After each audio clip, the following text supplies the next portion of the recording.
A single boulder can store enough thermal energy to warm a house through winter. In 1956, French researchers measured one stone wall radiating heat for 18 hours after sunset. No electricity, no gas line, no monthly bill. Just mass and sunlight. The rock remembers warmth and gives it back when cold arrives. This is the story of the heating system that cannot be metered. Welcome to Lost Build Archives. Ancient Persia, 2,000 years ago. Engineers were building remarkable structures called yakchals, ice houses constructed in the middle of scorching deserts. These massive domed structures featured walls 6 feet thick, made from an ingenious mixture of packed earth, lime, sand, clay, goat hair, egg whites, and ash. While outside temperatures soared to 120 degrees Fahrenheit, the interior maintained a steady 40 degrees Fahrenheit. Ice harvested during winter months would last through the brutally hot summers, preserved by nothing more than cleverly designed thermal mass. The Romans perfected their own version of thermal mass heating with hypercore systems that warmed bathhouses throughout their empire. The baths of Caracalla spanned an incredible 27 acres, heated entirely by thermal mass floors. Stone slabs, raised on pillars and heated once, would radiate warmth for hours. A single fire could effectively heat 10,000 square feet of space. This system functioned flawlessly for centuries without modification or improvement. Halfway across the world, Koreans developed the ondol system, an underfloor heating method dating back 3,000 years. Stone slabs, heated by flue gases from a single fire, would stay warm until morning. Families slept comfortably on these heated floors through bitter winters where temperatures plummeted to minus 30 degrees Fahrenheit. Archaeological evidence of ondol systems dates back to Bronze Age settlements around 900 BC, and remarkably, variations of this technology are still used in modern Korean homes today. Every advanced civilization dealing with temperature extremes discovered the same fundamental solution: thermal mass. Dense materials absorb heat slowly and release it slowly, providing natural temperature regulation without continuous fuel consumption.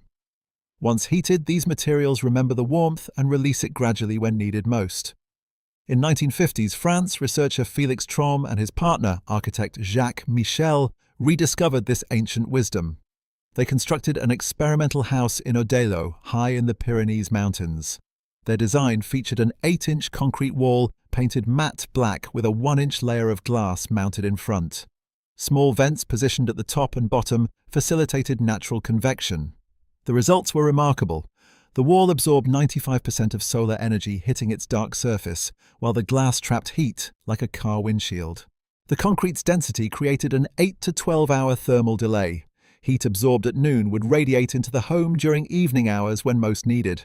A natural convection loop formed as air warmed, creating circulation without any mechanical assistance. The system performed exceptionally well through the harsh Pyrenees winter without any backup heating. Tromby documented and published his findings, showing the wall provided 60 to 75% of the home's heating needs. The technology, later named the Trombe Wall in his honor, quickly spread among solar researchers worldwide. The physics behind thermal mass heating is so elegant it almost feels like it shouldn't work. Dense materials possess high thermal mass, storing energy as heat. An 8-inch concrete wall stores approximately 36,000 BTUs, enough thermal energy to heat a 500-square-foot room for over 12 hours. The thermal delay creates a natural heating cycle perfectly aligned with human needs. Here's exactly how it works. Sunlight passes through glass and strikes a dark wall surface. The dark coloration absorbs up to 95% of solar energy. This heat conducts slowly through the wall's thickness, taking 8 to 12 hours to fully penetrate. The inside surface reaches peak warmth during evening hours when heating is most needed.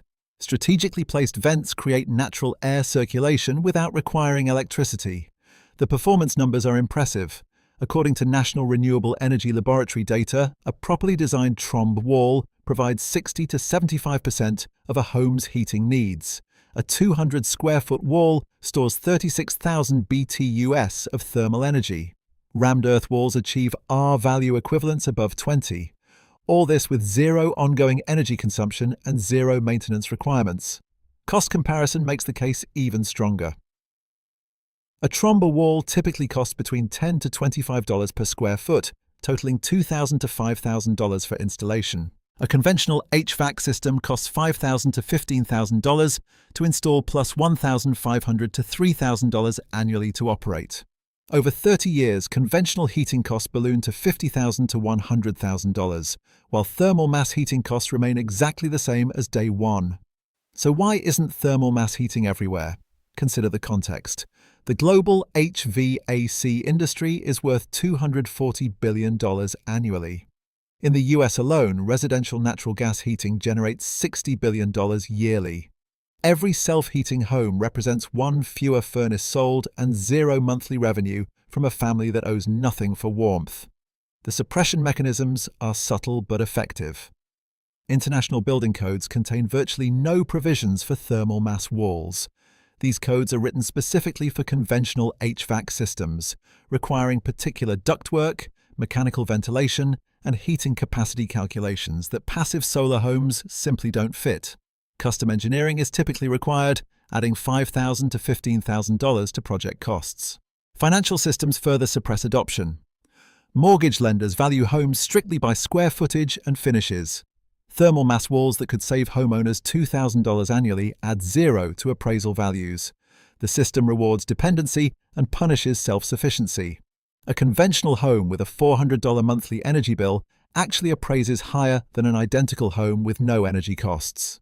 Regulatory capture completes the picture. Architecture schools largely removed passive solar design from curricula after the 1980s. Contractors build what the supply chain sells them. There's no economic incentive to mention that a $50 solution exists when selling $5,000 systems. Hardware stores stock what generates ongoing margin, and consumer magazines accept advertising from the HVAC industry. Architect Mike Reynolds, creator of Earthship Homes, fought building departments for decades. He was repeatedly denied permits for homes that didn't need heating systems and was often required to install furnaces in self-heating structures. It took until 2007 for his home state of New Mexico to allow legal construction of truly passive homes. Despite this suppression, scientific validation continues to mount. The National Renewable Energy Laboratory has extensively documented thermal mass performance.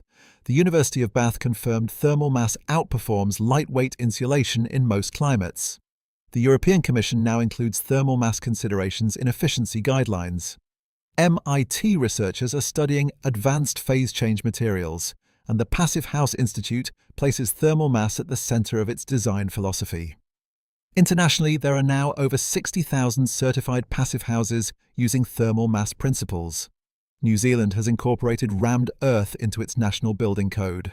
Germany and Australia have established commercial rammed earth standards. The European Union is funding cob construction research. Buildings using these techniques consistently use 90% less energy than conventional construction. Monitored homes show 50 to 70% energy reductions compared to standard buildings. Thermal mass walls buffer temperature swings in ways conventional insulation simply cannot. Rammed earth walls achieve 300 to 1,000 pounds per square inch compressive strength, comparing favorably with concrete blocks 1,000 to 1,500 pounds per square inch. Laboratory testing consistently confirms what ancient builders knew intuitively. Today, an underground movement of builders keeps these techniques alive. Mike Reynolds has constructed over 3,000 earthships globally, including installations in Haiti, Puerto Rico, and Sierra Leone after disasters. These homes offer complete independence. No utility bills, no grid dependency. They heat themselves, collect water, grow food, and treat sewage. The passive house movement is growing exponentially in Europe and North America. Department of Energy solar decathlon competitions showcase university teams designing innovative passive solar homes. Documented builds spread across homesteader forums, inspiring others to follow. The DIY community has embraced these techniques. Trombe walls can be added to existing homes for a few $100s. Just a south-facing glass panel, dark masonry wall, and simple vents. It's a weekend project that pays for itself within 2 winters, often requiring no contractor and no permit in most jurisdictions. Resources for learning these techniques have never disappeared. Complete documentation remains freely available. Books on passive solar design have remained continuously in print for over 50 years. Online communities share builds and results, and international workshops offer training programs. Implementing thermal mass heating in your own home is surprisingly straightforward. A south-facing wall receives direct sunlight. A dark thermal mass surface made of concrete, stone, or brick absorbs solar energy. A glass panel mounted 1 inch in front traps heat. Vents positioned at top and bottom enable air circulation. Natural convection creates a gentle warm airflow throughout the space. Materials for a 200 square foot trom wall cost between $2,000 to $5,000, including concrete, glass, basic framing materials, dark paint or masonry stain, and simple vents and hardware. This represents a one-time cost with zero ongoing expenses. The installation process is equally straightforward. The system can be added to an existing south-facing wall. Mount the thermal mass surface and glass panel. Cut vents for air circulation. No electrical work or plumbing connections are needed. Maintenance is minimal, just periodically clean the glass and check vents for obstructions. There are no moving parts to break and no filters to replace. In fact, the system often improves with age as the thermal mass seasons. The bigger picture reveals a stark contrast between dependency and self-sufficiency. Modern homes are designed to consume utilities, with every system requiring ongoing purchases. Thermal mass heating asks nothing after installation. This knowledge hasn't been lost. It simply wasn't sold to you. The Romans knew this 2,000 years ago. Koreans perfected it 3,000 years ago. Persians used similar principles to freeze water in scorching deserts. A wall that heats for free threatens a $240 billion industry. A house that needs no furnace cannot generate monthly revenue. A family that owes nothing for warmth cannot be controlled. Ancient wisdom lies buried under layers of modern dependency. What shocked you most about thermal mass heating? Share below and subscribe now to preserve this knowledge before the archives disappear forever. If these forgotten techniques matter to you, the best way to preserve this knowledge is simple. Subscribe, hit the bell, and share these archives with those who need to remember what we forgot. There is a building material that lasts 500 years and costs nothing. You can dig it from the ground beneath your feet. For 10,000 years, every civilization used it. Then building codes made it illegal. The next archive opens soon.